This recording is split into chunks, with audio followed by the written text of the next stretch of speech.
It's 6:42 in the morning. A sparrow lands on the exact same fence post it used yesterday, not just a similar one, the same one. Third slat from the left, right where the paint is chipped in the shape of a comma. And it doesn't even look around first. It doesn't even look around first. It doesn't need to.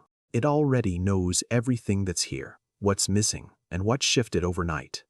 A little ways off, a squirrel freezes mid-step on the lawn, paw up, totally still for 4 full seconds, then it takes off again. But it's taking a slightly different route than yesterday, just a few inches to the left, like it's following some invisible path only it knows about. You look at all this and you'd probably call it just a peaceful morning in the yard, like nothing's really happening.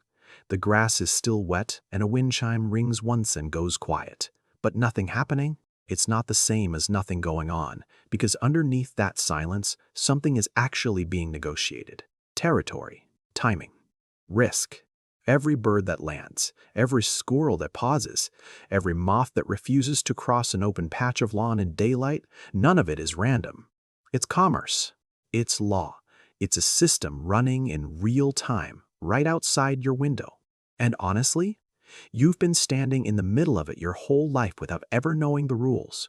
You think of your backyard as yours, a rectangle of grass you mow, a few shrubs you planted, a fence you paid someone to install. But to the creatures using it every single day, your yard was never a backyard at all. It's a marketplace, and you've just never seen the trade happening. Think about how many mornings you've walked out that back door with a coffee in hand, glanced at the grass and thought nothing's going on out here. Thousands of mornings, probably. Thousands of moments where a transaction was closing, a territory was changing hands, a warning was traveling silently from one end of the yard to the other, and you just filed all of it under quiet. That's not because you weren't paying attention. It's because the system was built to look like nothing. Camouflage isn't just feathers blending into bark. It's an entire economy disguising itself as scenery, running in plain sight, because nothing draws a predator's eye faster than something that looks important. Here's the first thing that should kind of bother you. Birds don't visit your yard evenly. If you actually really watched, for a full week, same time each day, you'd notice a pattern that feels way too precise to just be instinct. The chickadees show up in the first hour of light, not before, not after. Almost like they know something you don't about what's safe at that specific hour and what isn't. Then, around mid-morning, they're just gone, not resting. Gone, replaced by a completely different set of visitors, as if a shift change happened and nobody told you. A little later, past noon, there's a lull so complete it feels engineered. The feeder sways empty in the breeze. Even the insects seem to thin out, the low hum of the yard dropping half an octave. And then, almost on cue, as the light starts to slant gold in the late afternoon, a third wave arrives. Different species again moving with a kind of urgency the morning crowd didn't have. Feeding fast, feeding hard, like they're racing a clock only they can see. 3 shifts, 3 different populations, 1 yard. You know, most people just assume birds wander over whenever they feel like it, looking for a snack. But scarcity doesn't work that way. When a resource is limited, and honestly, every backyard is a limited resource, the animals depending on it don't just share it politely. They ration it, they time it, they defend it. Your bird feeder isn't some nice little gift, it's a contested asset. And the birds showing up at 6:42 in the morning, they aren't the friendly ones, they're just the ones who won that hour. To really understand what's happening out there, you have to stop seeing your yard as a peaceful garden. It's closer to a border town, complete with checkpoints, tolls, and a strict unspoken schedule that gets violently enforced the second someone breaks the rules. Watch the fence line close enough, and you'll notice the same handful of birds cutting the exact same corner every time they arrive. Even when a straight line would be shorter. That's not carelessness, that's a route, a safe one, memorized through repetition, because the shortest path just happens to run right past a bush where a neighborhood cat likes to wait. The birds using your yard have essentially drawn a map only they can see. A map made of danger zones, safe corridors, and resource points. And they update it daily based on what changed since yesterday. And a squirrel? It doesn't just bury food randomly across your lawn either. It's building a distributed vault system. Dozens of tiny deposits spread wide enough that losing a few to arrival won't wipe out the whole reserve. Some of those buried spots are actually decoys dug shallow on purpose, just to be found by a competitor watching from a distance. Meanwhile, the real supply sits somewhere else entirely, hidden under a spot that looks like nothing at all. Watch closely and you'll catch it happening. A squirrel digs, drops the food in, covers the hole, pats the dirt flat, and then glances up just once toward another squirrel sitting 20 feet away, pretending not to watch. If it senses it's been seen, it'll actually dig the spot back up minutes later, grab what it just buried, and move the whole operation, sometimes clear across the yard, just to protect a stash that a rival now knows too much about. That's not foraging. That's inventory management under the threat of theft, complete with counter-surveillance. And honestly, theft is the right word for what happens next, because your yard runs on a black market economy whether you've noticed it or not. Nesting material is currency. A good twig, a strip of soft moss, a stray piece of string caught in the grass, these get stolen constantly. Snatched mid-transport by another bird who is just too lazy to find their own. There are entire stretches of your quiet afternoon where a silent robbery is unfolding 6 feet from your patio chair, and from where you're sitting, it just looks like nothing at all. Territory gets traded too, just not in a way we'd usually think of as trading. Take a bird early in the season. It claims a nesting spot simply by sitting there singing its heart out day after day. It's basically putting a lock on the door. But here's the thing, that claim isn't permanent. It's more like a short-term lease.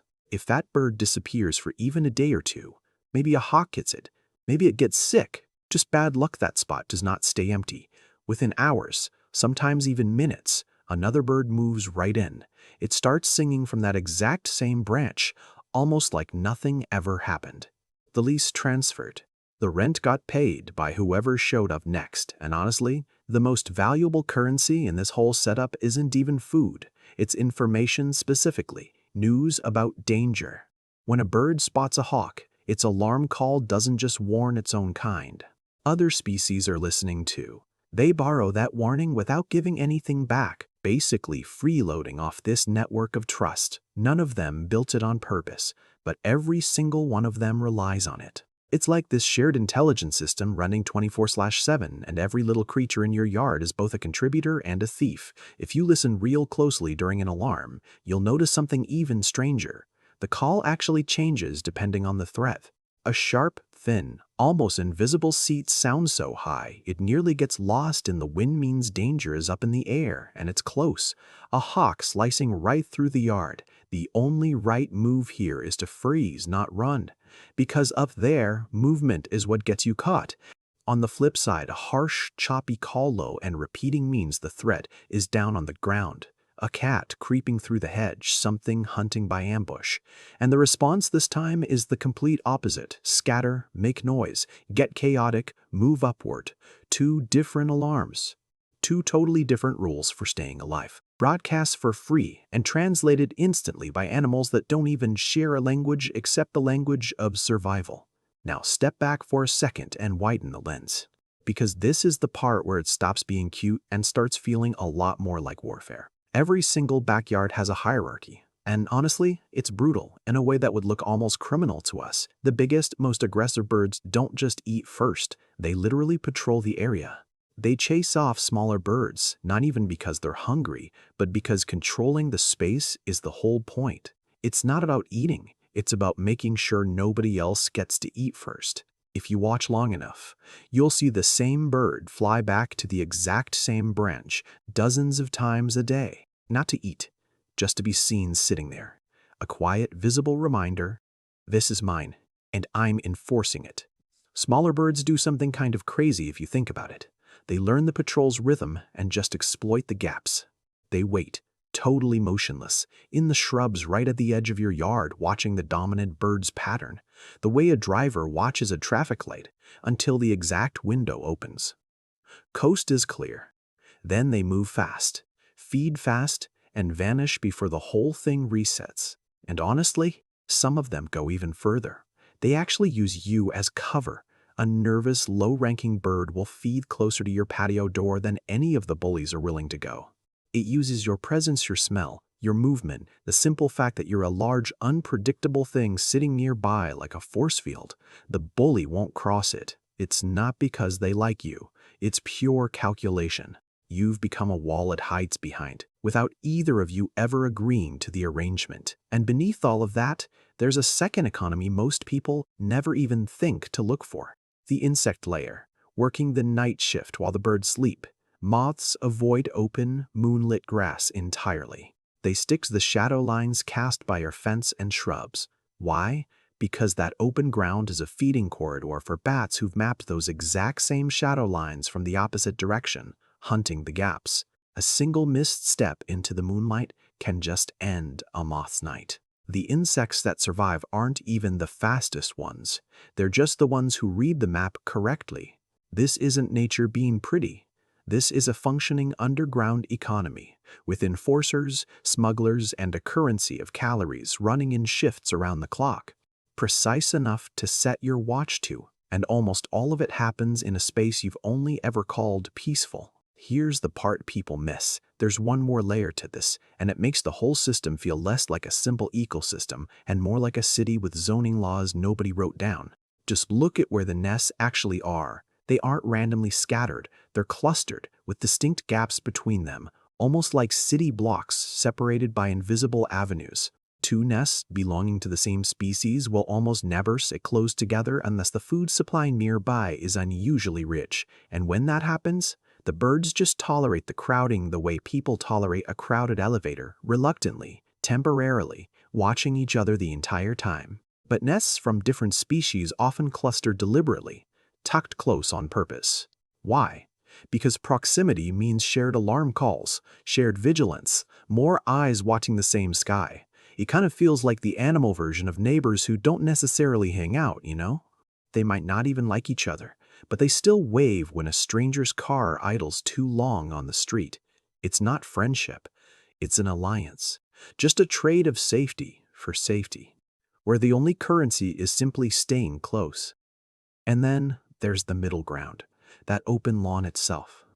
The part you probably think of as the actual yard, the part you mow, water, and consider the whole point of having property. But to the wildlife using your land, that open stretch of grass is basically a highway interchange necessary to cross, dangerous to linger in, used constantly but occupied by almost nothing for long. If you watch it during the day, you'll notice birds crossing it in short, committed bursts. They never amble. They never pause in the center. They move the exact same way a person jaywalking glances both directions and hustles with purpose instead of drifting. Honestly, that's not a lawn to them. That's exposed ground. A tollway with no shoulder, paid for invisibility. And visibility is the one thing a small animal can never afford to spend for long. Here's the part that changes everything. None of this system actually needs you. It ran long before your house was even built, before the fence went up, before you ever hung that feeder. But it does rely on what you unknowingly throw into it. And honestly, that makes you something none of these animals fully understand either. To them, you're not the owner of this land. You're just this unpredictable, outside force. A giant being who occasionally floods the market with free food and then completely disappears for days. Someone who plants shrubs that change all their safe routes overnight. Who fills a bird bath one week and completely forgets it the next, messing up supply lines that dozens of tiny, quiet negotiations were built around. You think you're just gardening. But to them, you're closer to this erratic, almost godlike variable in an economy you don't even know you're part of, whose behavior gets studied, adapted to, and worked around the exact same way they deal with a sudden drought or an early frost.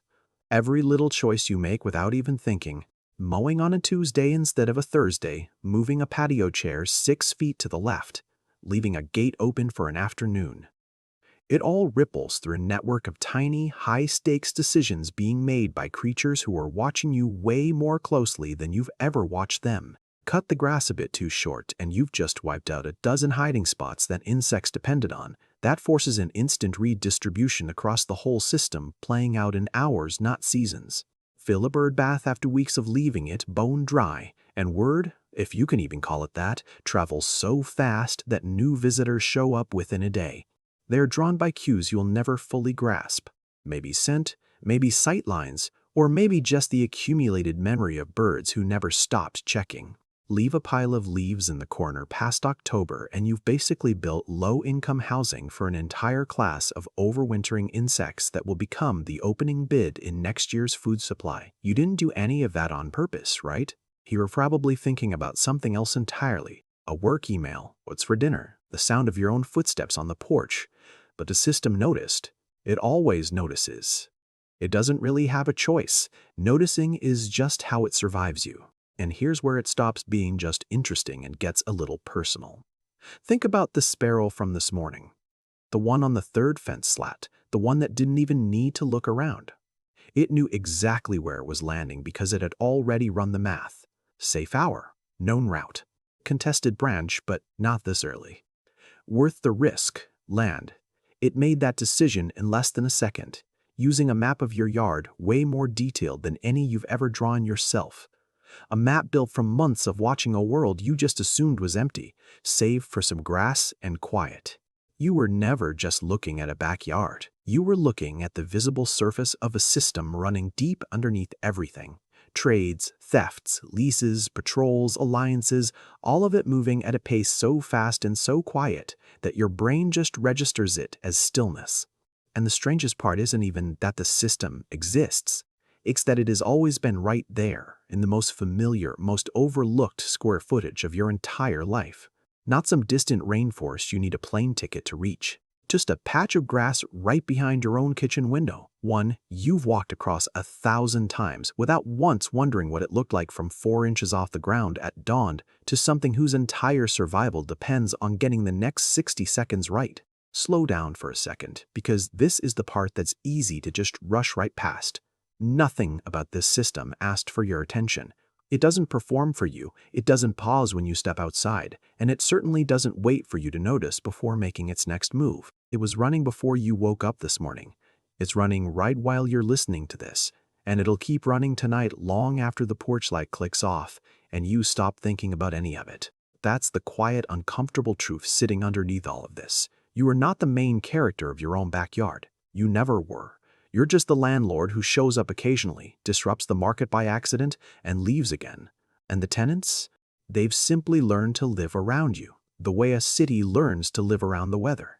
So go back to that fence post for a second. Same slat, same little comma-shaped paint chip. The sparrow is probably still there, or one just like it, running the exact same calculation it ran yesterday and will run again tomorrow, in a marketplace that never actually closes, one you've been walking through your whole life without ever buying a ticket. Look again at the grass you thought was empty, the shrub you thought was just decoration. The silence you thought meant nothing was happening. All of it was and is and will keep being occupied by a system that doesn't need your permission to exist. It only needs your attention to finally be seen. Next time you step outside and it looks totally quiet out there, ask yourself what you'd notice if you just watched for 5 more seconds, because something is probably already moving. A shift change, a stolen twig, an alarm call shaped like a warning only some of them can hear. And this time you might actually catch it happening. What's the strangest thing you've ever caught your own backyard doing when you weren't supposed to be watching? Because honestly, chances are you've seen more of this than you even realized.